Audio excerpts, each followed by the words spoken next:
नमस्कार, मनी गुरु की इस खास पेशकश में आप सभी का स्वागत है। मैं हूं स्वाति रायना। जिंदगी के बड़े लक्ष्यों में बच्चों की पढ़ाई और उनके सुनहरे भविष्य का सपना हर माता पिता का होता है। आज हम बताएंगे बच्चों के लिए किन फंड प्लान में निवेश करें, चिल्ड्रन ओरिएंटेड म्यूचुअल फंड या फिर किसी भी इक्विटी फंड में निवेश है इनके लिए बेहतर ऑप्शन। इसके अलावा और भी कई विकल्पों पर करेंगे खास चर्चा। हमारे साथ दो खास एक्सपर्ट्स हैं, उनका परिचय करा देते हैं। Hemant Rustagi, CEO Wise Invest, और Vikas Puri, head west zone Complete Circle Consultants. बहुत स्वागत करते हैं हेमंत जी और विकास, आप दोनों का ही हमारे साथ इस खास कार्यक्रम में शामिल होने के लिए। तो जो जिंदगी के ज़रूरी माइलस्टोन्स होते हैं, बच्चों की पढ़ाई और उनके छोटे बड़े खर्च, वो हर एक माता पिता का सबसे बड़ा लक्ष्य होता है, इवन शायद रिटायरमेंट से भी बड़ा, क्योंकि इसके अलग अलग स्टेजेस होते हैं।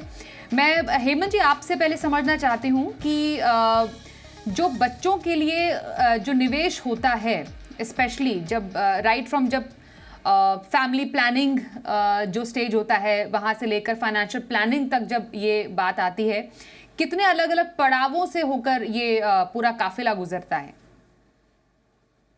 जी स्वाति, आई थिंक आपने बिल्कुल सही कहा। अगर हम बात करें हमारे लाइफ के जो सबसे इम्पोर्टेंट गोल्स हैं, उसमें बच्चों की पढ़ाई, बच्चों के फ्यूचर को सिक्योर करने का जो गोल है वो काफी इंपॉर्टेंट होता है। क्योंकि मुझे लगता है कि एज ए पेरेंट वो बेस्ट गिफ्ट है जो अपने बच्चों को हम दे सकते हैं कि उनको अच्छी से अच्छी एजुकेशन दे सकें, ताकि उनका फ्यूचर सिक्योर हो, वो किसी और के ऊपर डिपेंडेंट ना हो। और ये इसलिए भी इंपॉर्टेंट होता है क्योंकि ये लॉन्ग टर्म का गोल होता है, स्पेशली अगर हम हायर एजुकेशन की बात करें। हालांकि जैसा आपने बिल्कुल सही कहा कि शुरुआती दौर से ही, शुरुआती समय से ही आपको पैसे की जरूरत होती है बच्चों को अच्छे से अच्छे स्कूल में भेजने के लिए, अच्छे कॉलेज में भेजने के लिए। और हायर एजुकेशन के लिए तो ऑफकोर्स आपको बड़ा समय ऐसा लगता है, समय भी काफी होता है, तो इंपॉर्टेंट होता है। और सबसे इंपॉर्टेंट चीज यहाँ पे ये है कि जो महंगाई दर है एजुकेशन की, वो नॉर्मल इन्फ्लेशन से कहीं ज्यादा 10 या 11% की होती है। तो ये सब चीजों को हम ध्यान में रखें तो पता चलता है कि एक ऐसा गोल है, बहुत ही इंपॉर्टेंट लॉन्ग टर्म गोल है, स्पेशली हायर एजुकेशन का, और उस पर जितना जल्दी हो सके हम तैयारी करना शुरू करें। इनफैक्ट मेरा तो ये मानना है, और ये कहा भी जाता है, और ये जिन्होंने किया है उनको फायदा भी हुआ है, कि बच्चे के जन्म के समय से ही अगर आप उसको प्लान करना शुरू करें तो लंबा समय आपको मिलता है उतना कॉर्पस आपको बनाने के लिए। तो हर स्टेज जो है बच्चे की एजुकेशन की रिक्वायरमेंट आपकी अलग है।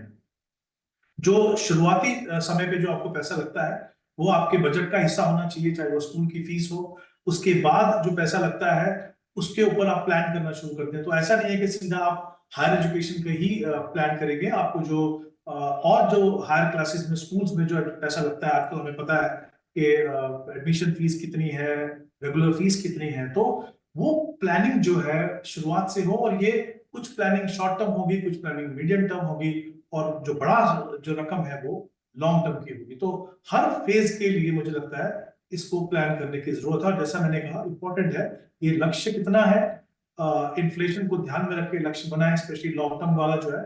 ये सब चीजों को ध्यान रखें और जितना जल्दी शुरू करें।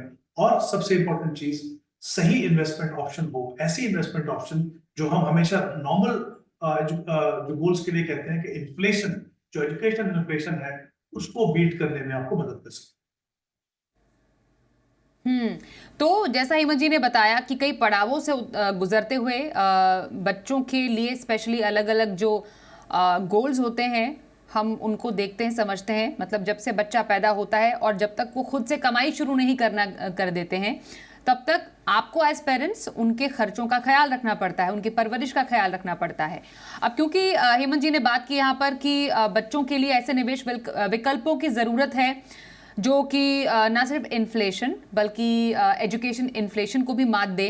हालांकि बहुत सारे बहुत सारे निवेश विकल्प हैं बच्चों के लिए, स्पेशली सबसे पॉपुलर में जैसे लड़कियों के लिए, बच्चियों के लिए सुकन्या समृद्धि योजना है। बच्चों के नाम पर पीपीएफ अकाउंट खोले जाते हैं। कई चिल्ड्रन जो म्यूचुअल फंड्स हैं वो भी कई एएमसीज की हैं। सबसे पारंपरिक पुराना है कि एफडी खोल दी, गोल्ड खरीद लिया, या फिर अलग इक्विटी म्यूचुअल फंड्स में निवेश होता है, डेट फंड में निवेश होता है तो बहुत तरीके के निवेश विकल्प। लेकिन एक राइट मिक्स क्या होना चाहिए, आज के शो में हम ये समझना चाहते हैं। अब जैसे कई दर्शक हमसे जानना चाहते हैं, ट्रेडिशनल प्लान्स में अगर मैं शुरुआत करूं, जो सुकन्या समृद्धि योजना है बच्चियों के लिए, वो कितनी खास है? अगर आपको बेटी के लिए, पढ़ाई के लिए, उसके भविष्य के लिए प्लानिंग करनी है, तो सुकन्या समृद्धि आजकल के समय में कितनी अट्रैक्टिव स्कीम है? धन्यवाद Swati ji. Hello Hemant sir. So basically Swati, Sukanya Samriddhi अगर आप बोलेंगे तो वन ऑफ माय फेवरेट जो हम इन्वेस्टमेंट रिकमेंडेशन देते हैं, क्योंकि ये बेटी बचाओ बेटी पढ़ाओ जो कैंपेन स्टार्ट किया था गवर्नमेंट ने, उसके अंडर में ये स्कीम लॉन्च किया था। इसमें up to maximum up to female child तक आप इन्वेस्टमेंट स्टार्ट कर सकते हैं और 10 साल की उम्र से पहले करना होता है शुरू। ये इसलिए फेवरेट है कि अच्छी चीज क्या होती है कि स्वाति, जब बच्चे छोटे होते हैं तो मतलब पेरेंट्स के लिए अच्छी चीज ये है कि समय उनकी तरफ है। बिकॉज जब देखिए, बच्चों का किड्स की planning and planning for kids दोनों आप कंट्रोल कर सकते हो। ठीक है, you know that when you want to have kids, और फिर आपको ये मालूम है कि जैसे ही आपका बेबी इस दुनिया में आता है, बेबी या बाबा, तो आप राइट फ्रॉम फर्स्ट मंथ उनका इन्वेस्टमेंट शुरू कर दीजिए। और फीमेल चाइल्ड के लिए तो बहुत ही अच्छा विकल्प है, बिकॉज एज लो एज 100 रुपए या 200 रुपए से भी शुरू किया जा सकता है अप टू मैक्सिमम ऑफ 1,50,000। इसमें टैक्स बेनिफिट भी है इन सेंस दैट एटीसी के लिए क्वालिफाई भी करता है। और इंटरेस्ट रेट की ज्यादा बात करते हैं तो ये बदलता रहता है हर तिमाही में। करंट तिमाही में ये 8.2% देता है। और ये डिसिप्लिन है। यदि एक बिटिया छोटी है और वहां से शुरू कर दिया, मेजर खर्चा कब आएगा? जब 12th की पढ़ाई होगी या शादी होगी, विच मीन्स कि आपके पास 12-15 साल का समय है। और ये 12-15 साल में अगर डिसिप्लिन अप्रोच से शुरू किया जा सकता है तो ये एक बहुत अच्छा विकल्प है जो सबको करना चाहिए। बिकॉज एक तो फर्स्ट ऑफ ऑल इसमें मार्केट रिस्क कुछ नहीं है, और एक आपको फिक्स्ड वो मिलेगा। और जैसा मैंने बोला कि बेटी बचाओ बेटी पढ़ाओ अभियान के अंतर्गत आता है, आई एम श्योर गवर्नमेंट इसको अच्छे इंटरेस्ट रेट की तरफ ही रखेगी ताकि ज्यादा से ज्यादा लोग इसमें पार्टिसिपेट कर सकें। तो एक सरकारी योजना है सुकन्या समृद्धि।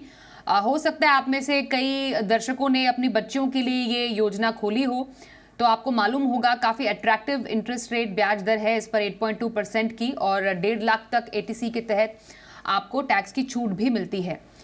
इसमें हेमंत जी, मैं आपसे ये भी जानना चाहती हूँ कि जो लोग क्योंकि इन्फ्लेशन बीटिंग रिटर्न्स की यहाँ पर बात हो रही थी, अच्छा रिटर्न चाहते हैं, उनके लिए म्यूचुअल फंड में निवेश का एक अच्छा रास्ता है चिल्ड्रन ओरिएंटेड फंड। क्या खासियत ऐसे फंड्स की होती है और जो एमसीज इनकी पेशकश करते हैं वो क्या बेनिफिट्स देते हैं ऐसे फंड्स में?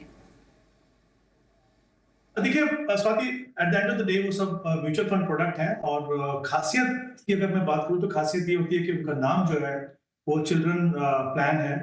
तो कहीं ना कहीं वो आपको एसोसिएट करने में मदद करता है कि आप किस गोल के लिए अचीव कर रहे हो। और कहीं ना कहीं मेरा ये मानना है कि इन्वेस्टर्स जो उसमें इन्वेस्ट करते हैं उनको लगता है कि क्योंकि ये बच्चों के लिए है और बच्चों के फंड में हम इन्वेस्ट कर रहे हैं, तो हम इसको नॉर्मली इसको टच नहीं करेंगे। शायद हमको मदद करेगा, क्योंकि कभी कभी हो सकता है मजबूरी हो, कभी टेम्पटेशन हो कि इस पैसे को कहीं और इस्तेमाल करते हैं, फिर ये पैसा बाद में वापस लगा देंगे, जो करना बहुत ही मुश्किल होता है। तो आई थिंक इंपॉर्टेंट एस्पेक्ट वही है, जैसे मैंने पहले भी कहा कि क्योंकि गोल इंपॉर्टेंट है, बड़े पैसे की जरूरत है, लंबा समय है, तो जो डिसिप्लिन है आपको थ्रू आउट रखना पड़ता है। ये जो प्लान्स हैं जो जिनको हम सोल्यूशन ओरिएंटेड प्लान्स का हिस्सा मानते हैं, वो आपको मदद करते हैं कहीं ना कहीं ये इंश्योर करने के लिए कि आप उस पैसे को आप टच नहीं कर रहे हो। अदरवाइज इसमें ऐसा कुछ खास नहीं होता है। इसमें ऑफ कोर्स एक लॉक इन पीरियड रहता है, 5 साल का लॉक इन पीरियड है, या फिर बच्चे की उम्र 18 साल जो भी उससे कह रहे हो। तो एक तो लॉक इन है, वो कहीं ना कहीं आपको इंश्योर करता है कि आप उसमें कंटिन्यू करते रहे। दूसरा, क्योंकि बच्चे का आपको पता है बच्चे के फ्यूचर के लिए, तो उसको आप टच नहीं करते हो। अदरवाइज अगर हम इसको एनालाइज करें, ज्यादातर जो फंड है वो हाइब्रिड कैटेगरी के फंड है। उसमें काफी सारे ऐसे फंड हैं जिनमें इक्विटी एलोकेशन जो है 65% से ज्यादा है। तो आपको जो टैक्सेशन जो मिलता है वो इक्विटी का मिलता है। इसका मतलब ये है कि आपको सिर्फ 10% कैपिटल गेन देना है ओवर द पीरियड में आप पैसा निकालते हो। तो सिर्फ मुझे लगता है सबसे बड़ा फायदा उसका यही है कि क्योंकि आपको पता है कि वो चिल्ड्रन प्लान है, आप उसमें बने रहेंगे। लेकिन अगेन और भी ऑप्शंस हैं उससे बेहतर म्यूचुअल फंड की, प्रोवाइडेड अगर आप एक एज ए पेरेंट डिसिप्लिन रहें। और मुझे लगता है कि जब एज ए रिस्पॉन्सिबल पेरेंट आप प्लान करते हैं तो कहीं ना कहीं वो डिसिप्लिन आपके प्रोसेस में आता है। तो मैं ये नहीं कहूंगा कि ये सबसे बेहतर ऑप्शन है, कि एक अच्छी ऑप्शन हो सकती है उन निवेशकों के लिए जो बहुत एक्टिवली इस कॉर्पस को मैनेज नहीं करना चाहते हैं कि ओवर ए लॉन्गर पीरियड हम, जैसा मैंने कहा, इन्फ्लेशन एजुकेशन हायर ज्यादा होता है, उसको हम बीट कर सकें। और ऑब्वियसली जो रिटर्न है वो टैक्स एफिशिएंट है, क्योंकि उसमें टैक्सेशन जो है वो इक्विटी का है, और लॉक-इन पीरियड इंश्योर करता है कि आप बहुत जल्दी उसमें से पैसा ना निकालें। बिल्कुल। और क्योंकि इन्फ्लेशन बीटिंग रिटर्न की यहाँ पर बात चल रही है विकास, आप एक औसतन अगर हम देखें एक चिल्ड्रन म्यूचुअल फंड में 14 से 18% तक का रिटर्न भी जनरेट हुआ है।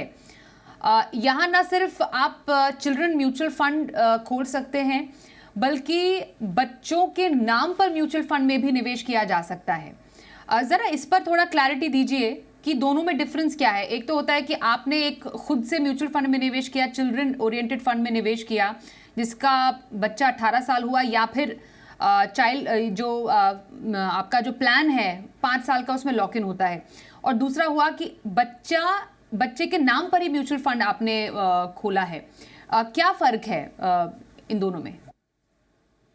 जी स्वाति, तो हेमंत सर ने बिल्कुल सही बोला कि जैसे चिल्ड्रन सॉल्यूशन फंड्स जो होते हैं वो basically more of attraction towards कि हाँ पेरेंट्स थोड़ा सा फोर्सफुली हो जाए कि हाँ मैं बच्चों के लिए कुछ शुरू करना चाहता हूँ। बट जो रेगुलर म्यूचुअल फंड्स होते हैं उसमें भी कोई सा भी आप म्यूचुअल फंड ले लीजिए, इक्विटी म्यूचुअल फंड हो गया, डेट हो गया, उसमें बच्चों के नाम पे इन्वेस्टमेंट शुरू की जा सकती है। उसमें जैसे रिक्वायरमेंट ये है कि बच्चे के नाम पे बैंक अकाउंट होना जरूरी है और बच्चे के अकाउंट से ही वो पैसा इन्वेस्ट होगा। सो पेरेंट्स क्या करते हैं, अपने अकाउंट से पैसा बच्चे के बैंक अकाउंट में डालेंगे और वहां से वो एसआईपी कर सकते हैं, लमसम कर सकते हैं। जो म्यूचुअल फंड एक रेगुलर इन्वेस्टर ले सकता है वही फंड्स में बच्चों के नाम पे इन्वेस्टमेंट शुरू की जा सकती है। तो मान लीजिए एक बच्चे के नाम पे इन्वेस्टमेंट शुरू की, सो 18 साल की उम्र तक फादर या मदर जो उनके लीगल गार्जियन होंगे वो उसको ऑपरेट करते हैं in terms of adding new investment और विड्रॉल और व्हाटएवर जो उनको ऑपरेशनल हैसल्स होती है उसको करने के लिए। बट 18 इयर्स क्रॉस होते ही मैंडेटरी है कि वो बच्चे का केवाईसी करवाया जाएगा, उनका पैन कार्ड होना जरूरी है, और फिर वो जो कंट्रोल है इन्वेस्टमेंट का वो बच्चे के नाम पे, बिकॉज वो उस समय व्यस्त हो जाते हैं तो उनके नाम पे in a sense that KYC जब उनका एक बार हो गया तो control of the funds will go to kids. तो डिफरेंस वही है। और मैं ये आपके माध्यम से यही बोलना चाहता हूं कि ऐसा जरूरी नहीं है कि आपने सिर्फ चिल्ड्रन ओरिएंटेड फंड में ही इन्वेस्टमेंट शुरू करनी है उनकी। आप रेगुलर म्यूचुअल फंड में भी अपने बच्चे के नाम पे इन्वेस्टमेंट शुरू कर सकते हैं, एसआईपी कर सकते हैं, लमसम कर सकते हैं। केवल रिक्वायरमेंट ये है कि आपका खुद का केवाईसी होना चाहिए कि जब तक बच्चा माइनर है तो पेरेंट्स का केवाईसी यूज होता है। बैंक अकाउंट बच्चे का होना मैंडेटरी है। आप अपने अकाउंट से इन्वेस्ट नहीं कर सकते, आप बच्चे के अकाउंट खोलिए उनके नाम का और फिर वहां से आप इन्वेस्टमेंट शुरू कर दीजिए। तो विकल्प बेहद सारे हैं। चर्चा इसलिए हम सब पर कर रहे हैं, चाहे ट्रेडिशनल प्लान में इन्वेस्ट करें या फिर आप म्यूचुअल फंड में निवेश करें, या बच्चे के नाम पर म्यूचुअल फंड स्कीम खोलें, या फिर चिल्ड्रन ओरिएंटेड सोल्यूशन फंड्स में आप निवेश करें। आपको अपनी ज़रूरत के हिसाब से कई विकल्प मिलेंगे। एक ब्रेक के लिए रुकते हैं, आगे भी चर्चा जारी रहेगी, बने रहिए हमारे साथ।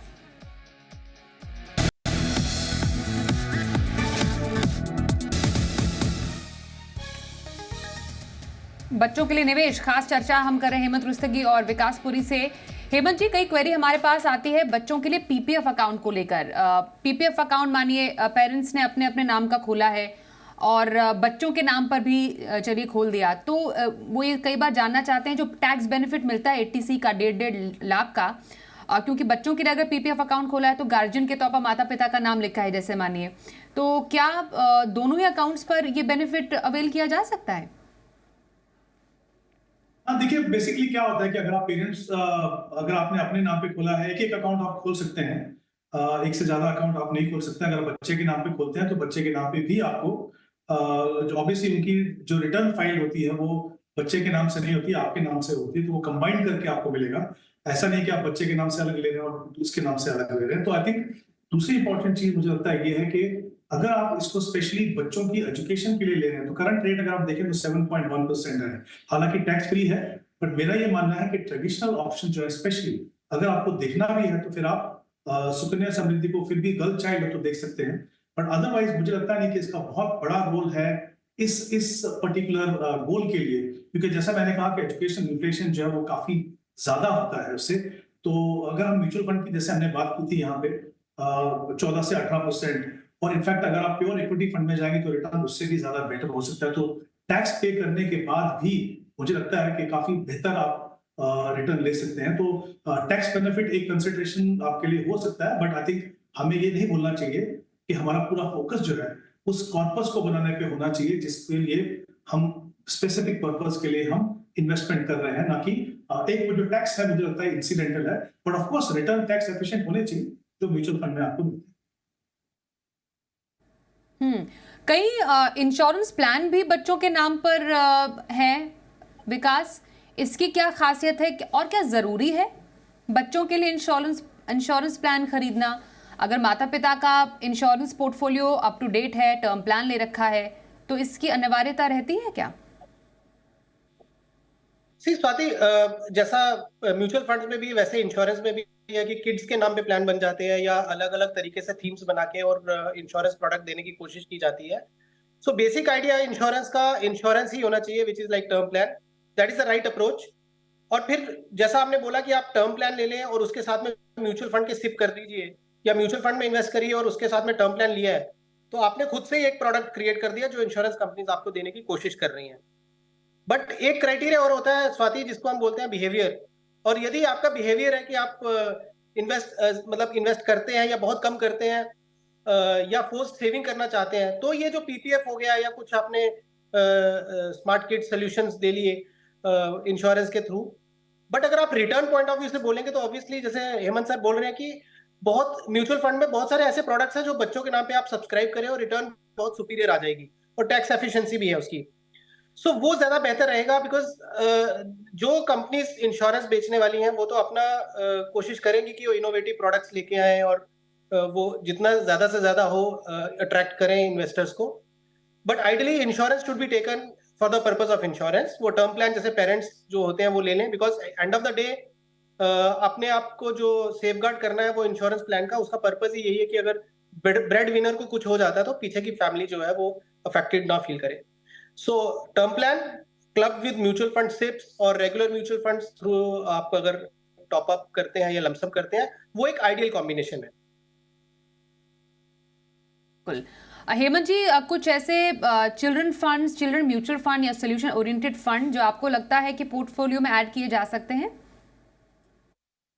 हाँ जी, डेफिनेटली। जैसा मैंने कहा करीब 8 या 9 फंड्स हैं इस पर्टिकुलर कैटेगरी में जिसको हम सॉल्यूशन ओरिएंटेड कैटेगरी बोलते हैं।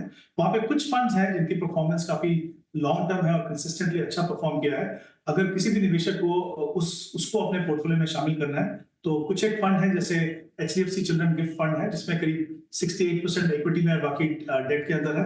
SBI magnum children benefit fund investment plan जहाँ पे करीब 75% इक्विटी में एलोकेशन है और 14% डेट में और 7% जो है वो इंटरनेशनल इक्विटी में है।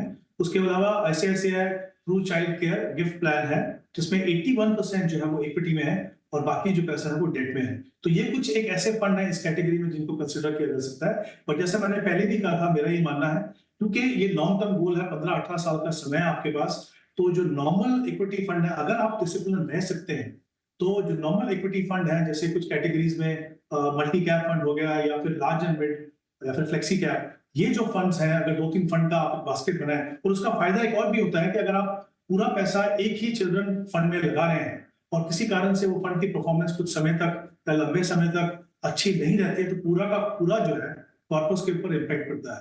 जबकि नॉर्मल इक्विटी फंड अगर जो आप देखते हैं 2-3 का अगर आप एक पूल बना के आप उस पैसे को इन्वेस्ट करें तो फिर आपको पता है कि एटलीस्ट कुछ फंड आपके पोर्टफोलियो में अच्छा करेंगे, ओवरऑल भी उनकी रिटर्न जो है मुझे लगता है इससे बेहतर हो सकती है। बिल्कुल, क्योंकि डाइवर्सिफिकेशन की बात हेमंत जी कह रहे हैं कि not only with in mutual fund बल्कि आपको अगर हम विकास बच्चों के अलग अलग गोल्स के लिए एक पोर्टफोलियो बनाए, क्योंकि बच्चों की लाइफ का एक गोल नहीं होता जो हमने शो की शुरुआत में चर्चा की थी, अलग अलग पड़ाव उनकी ज़िंदगी में आते हैं। तो छोटे गोल्स के लिए और बड़े गोल्स के लिए क्या आप वेरी क्विकली सजेस्ट कर सकते हैं कि एक ट्रेडिशनल प्लान और टुवर्ड्स इक्विटी एक बैलेंस कैसे बनाया जा सकता है? सो सी जैसे गर्ल चाइल्ड के लिए जो हमने बोला Sukanya Samriddhi definitely we should be a part of your goal plan, क्योंकि उस पर आप छोटा छोटा अमाउंट एक लंबे समय के लिए डालेंगे तो अच्छा रहेगा। अदर देन दैट जो चिल्ड्रन फंड की हम बात कर रहे हैं वो ले सकते हैं, बट जो रेगुलर म्यूचुअल फंड्स हैं जैसे मल्टी कैप फंड्स हो गए या फ्लेक्सी कैप फंड्स हो गए या रेगुलर फंड्स हैं large and mid cap category, so वो आपका मेजर पार्ट होना चाहिए, क्योंकि समय आपकी तरफ है। बिकॉज बच्चों की जो सबसे बड़ा जो गोल आता है वो आता है 12th के बाद में, जब ग्रेजुएशन के लिए उनको एक कॉलेज में जाना है या मैरिज। सो रफली 17-18 ईयर्स की एज जब बच्चे की होती है तब एक बड़ा पैसे की जरूरत है, और फिर उसके बाद में जब मान लीजिए कुछ 25 प्लस या 25 से 30 के बीच का टाइम पीरियड मान लीजिए, वो एक दो समय होते हैं जब सबसे ज्यादा जरूरत पड़ती है। हालांकि अगर आप छोटे, जब आप नया बच्चे को स्कूल में डालते हैं आजकल, वहां पे भी फीस थोड़ी हाई हो गई है, आजकल 1-1, 1.5 लाख की फीस होती है साल की। बट स्टिल जो एक बड़ा पैसा वो आपका 18 साल के आसपास और एक 25 प्लस में आता है। तो इसलिए म्यूचुअल फंड सिप रूट से आप उसको बिल्ड करिए, ज्यादा हिस्सा इक्विटी म्यूचुअल फंड्स में कर लीजिए। गर्ल चाइल्ड के लिए Sukanya Samriddhi is a good option. PPF थोड़ा पोर्शन किया जा सकता है, जैसे मैंने बोला कि अगर आपका बिहेवियर है कि आप इन्वेस्ट नहीं कर रहे हैं या करते हैं तो बहुत जल्दी उसको विड्रॉ कर लेते हैं, तो पीपीएफ आपको एक मौका देता है कि आप उसको 15 साल का लॉक इन है, तो एक लंबे समय के लिए पैसा आपका इन्वेस्टेड रहेगा। जब आप विड्रॉ करेंगे तो टैक्स फ्री मैच्योरिटीज आएंगी, तो एग्जेम्प्ट प्रोडक्ट है ये, उस पॉइंट ऑफ व्यू से अच्छा है। Fix deposit generally short term goal के लिए होने चाहिए, कि जैसे मान लीजिए 1 साल या 2 साल के लिए आपको पैसा जमा करना है, तो आप थोड़े थोड़े छोटे छोटे फिक्स डिपॉजिट्स करके उसको कर दीजिए, या शॉर्ट टर्म डेट फंड्स होते हैं वो शॉर्ट टर्म के लिए सही है। But medium term to long term के लिए आप equity mutual funds, Sukanya Samriddhi, PPF, ये 3 प्रोडक्ट जो है वो बाय एंड लार्ज अच्छे हैं। और जैसा आपने बोला कि इंश्योरेंस पेरेंट्स को एज अ टर्म प्लान ले लेना चाहिए, और उसके अलावा जो हमने ये 3 प्रोडक्ट की बात की है, ये एक कॉम्बिनेशन में करते रहे। 60 to 70% अगर इक्विटी म्यूचुअल फंड्स के थ्रू करेंगे तो रिटर्न अच्छी आएगी। बिल्कुल, तो रिटर्न अच्छा आना ये एक बहुत बड़ा मकसद है बच्चों के भविष्य की प्लानिंग के लिए, क्योंकि आपको इन्फ्लेशन प्रूफ इन्वेस्टमेंट भी करना है। तो तमाम विकल्पों पे हमने चर्चा की, कुछ फंड्स भी जाने अच्छे। बहुत धन्यवाद करेंगे हेमंत जी और विकास, आप दोनों का हमारे साथ इस चर्चा में शामिल होने के लिए। रुकेंगे एक ब्रेक के लिए, देखते रहिए जी बिजनेस।